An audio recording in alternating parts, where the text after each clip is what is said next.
Akan segera kita ikuti Sirah Nabawiyah, perjalanan hidup Rasul yang agung Muhammad Sallallahu Alaihi Wasallam dari kelahiran hingga di penghujung hayatnya. Diangkat dari sebuah buku karya Syekh Syafiur Rahman Al-Mubarakfuri. Selamat mengikuti.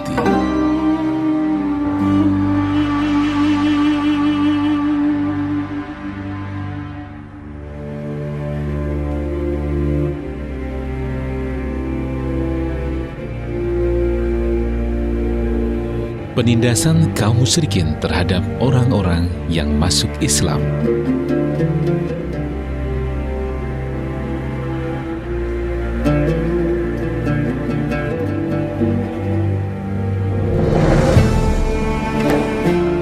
Diriwayatkan tentang Bilal bin Rabah Al-Habsyi, salah satu budak milik Umayyah bin Khalaf yang termasuk dalam daftar orang-orang yang pertama masuk Islam. Ketika tiba masanya, orang-orang musyrikin meningkatkan usaha mereka membendung Islam dengan penindasan dan penyiksaan. Bilal pun tak luput dari ujian ini. Umayyah sang majikan selalu mengikatnya dan menderanya dengan tongkat. Seringkali pula lehernya diikat dengan tali. Kemudian tali itu diserahkan kepada anak-anak kecil untuk diseret dan dibawa keliling sepanjang perbukitan Makkah. Akibatnya, tali tersebut meninggalkan bekas di lehernya. Kadang ia dipaksa duduk di bawah teriknya sengatan matahari. Ia juga pernah dipaksa kelaparan. Puncak dari semua itu adalah saat dia dibawa keluar pada siang hari yang sangat panas, kemudian dilemparkan ke tanah lapang yang berkerikil di kota Mekah. Setelah itu, dia ditindih dengan sebuah batu besar di dadanya. Ketika itu Umayyah berkata kepadanya, "Demi Tuhanku, engkau tetap akan mengalami kondisi seperti ini sampai engkau mati. Atau engkau berpaling dari ajaran Muhammad dan menyembah Lata dan Uzza." Namun meskipun demikian, Bilal tetap berteriak, "Allah Maha Esa, Maha Esa."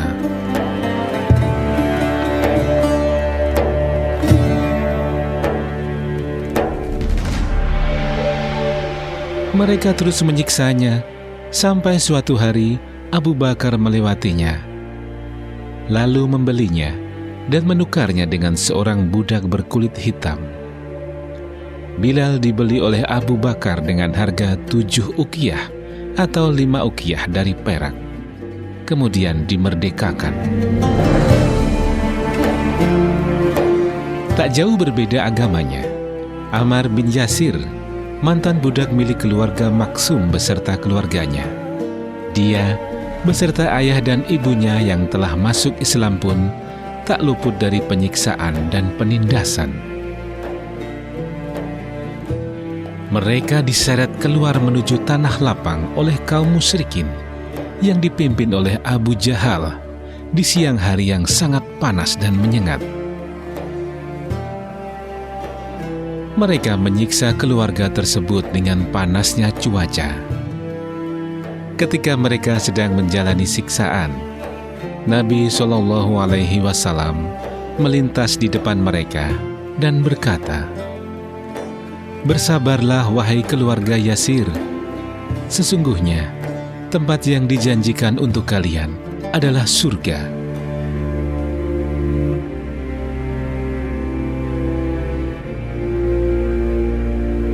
Yasir, sang ayah, meninggal dalam penyiksaan tersebut.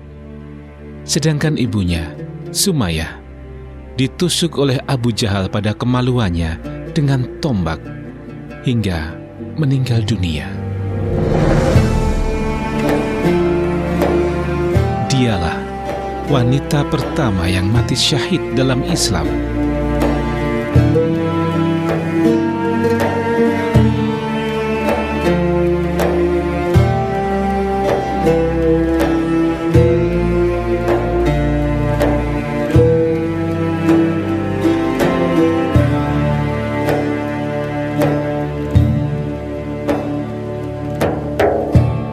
Setelah itu, kaum musyrikin meningkatkan siksaan mereka terhadap Ammar. Terkadang dengan menjemurnya saja, terkadang dengan meletakkan batu besar yang panas dan merah membara di atas dadanya, dan terkadang dengan membenamkan mukanya ke dalam air. Kala itu, mereka berkata kepadanya, "Kami akan terus menyiksamu hingga engkau mencaci Muhammad atau mengatakan sesuatu yang baik terhadap Lata dan Uzza." Maka dengan terpaksa, dia pun menyetujui hal itu.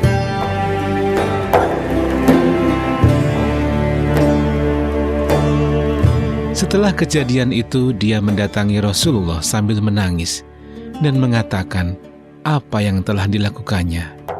Sehingga turunlah ayat dalam Quran Surat An-Nahl ayat 106. Barang siapa yang kafir kepada Allah sesudah dia beriman, dia mendapat kemurkaan dari Allah, kecuali orang yang dipaksa kafir, padahal hatinya tetap tenang dalam keimanan. Dia tidak berdosa.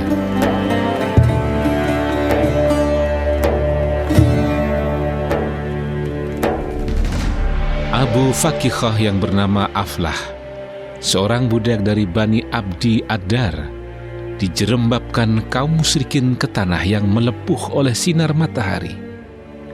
Kemudian punggungnya ditindih dengan sebuah batu besar, hingga ia tidak dapat bergerak lagi. Dia dibiarkan dalam keadaan demikian, hingga hilang ingatan.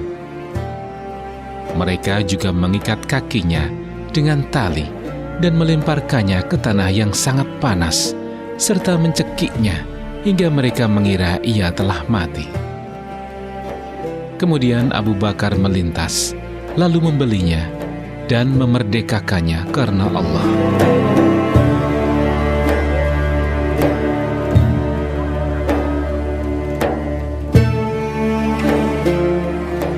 Khabab bin Al-Arad, budak milik Umi Ammar binti Siba Al-Khuzaiyah, disiksa oleh kaum musyrikin dengan aneka siksaan. Rambutnya mereka jambak dengan amat keras. Lehernya mereka tarik dengan kasar. Lalu ia dilemparkan ke dalam api yang telah membara. Kemudian dalam kondisi demikian, jasadnya mereka tarik-tarik sehingga api itu padam oleh lemak yang meleleh dari punggungnya.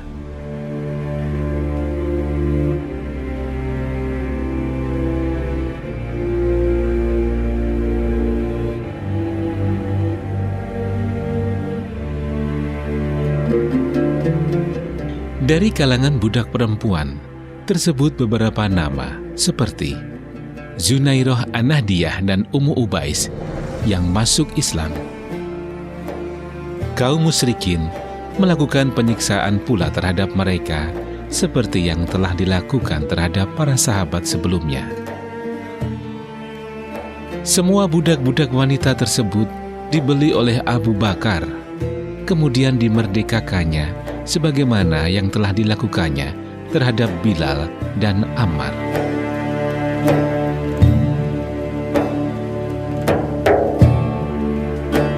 Daftar para korban yang disiksa karena membela agama Allah demikian panjang, dan kisah mereka amatlah mengharukan.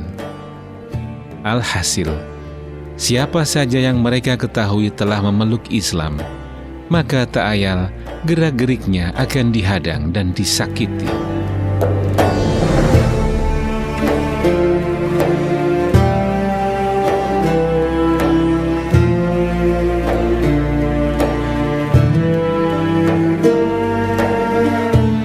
Adapun Rasulullah Shallallahu Alaihi Wasallam kala itu tidak mengalami siksaan yang demikian. Beliau adalah orang yang terhormat, berwibawa, dan sosok yang langka. Tidak seorang pun yang berani melakukan perbuatan buruk kepadanya. Terlebih lagi, beliau juga mendapat perlindungan dari pamannya Abu Thalib yang merupakan tokoh yang diperhitungkan di Makkah. terpandang nasabnya dan disegani orang. Kondisi ini tentu amat mencemaskan kaum Quraisy, sehingga mereka terjepit dan tidak dapat berbuat banyak. Hal ini memaksa mereka untuk memilih jalan berunding dengan sesepuh terbesar, Abu Thalib.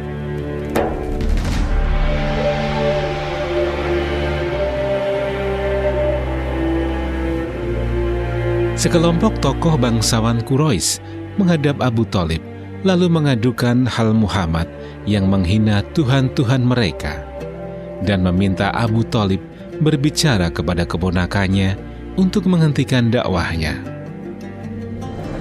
Tetapi Abu Thalib menolak dengan halus, dan mereka pun berlalu.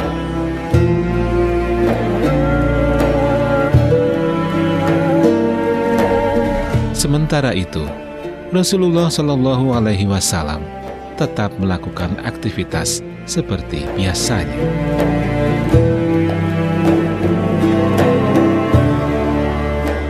Melihat bujukan mereka tidak memiliki imbas yang berarti, mereka semakin geram dan memutuskan untuk menghadap Abu Thalib sekali lagi.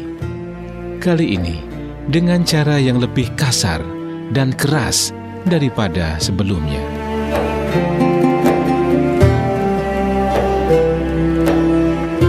Para pemuka Quraisy itu berkata kepadanya, "Wahai Abu Thalib, sesungguhnya usia, kebangsawanan, dan kedudukanmu bernilai di sisi kami. Dan sesungguhnya pula, kami telah memintamu menghentikan polah keponakanmu itu. Namun engkau telah mengindahkannya. Demi Tuhan kami, sungguh kami tidak bisa bersabar lagi dengan perbuatannya mencela nenek moyang kami, menganggap kami sesat dan mencemooh Tuhan-Tuhan kami. Kecuali jika engkau mencegahnya sendiri, atau kami yang akan membuat perhitungan dengannya dan denganmu sekaligus. Setelah itu, kita lihat siapa di antara kedua pihak ini yang akan binasa."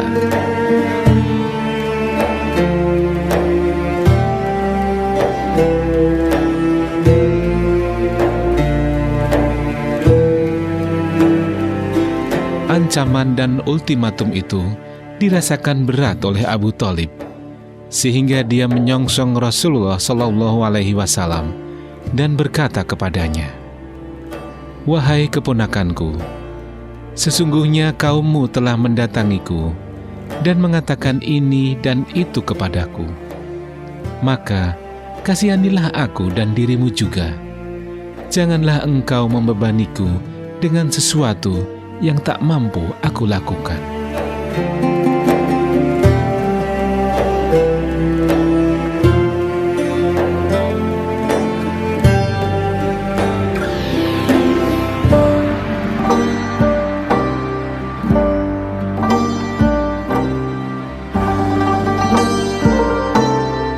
Demikian Sirah Nabawiyah hari ini.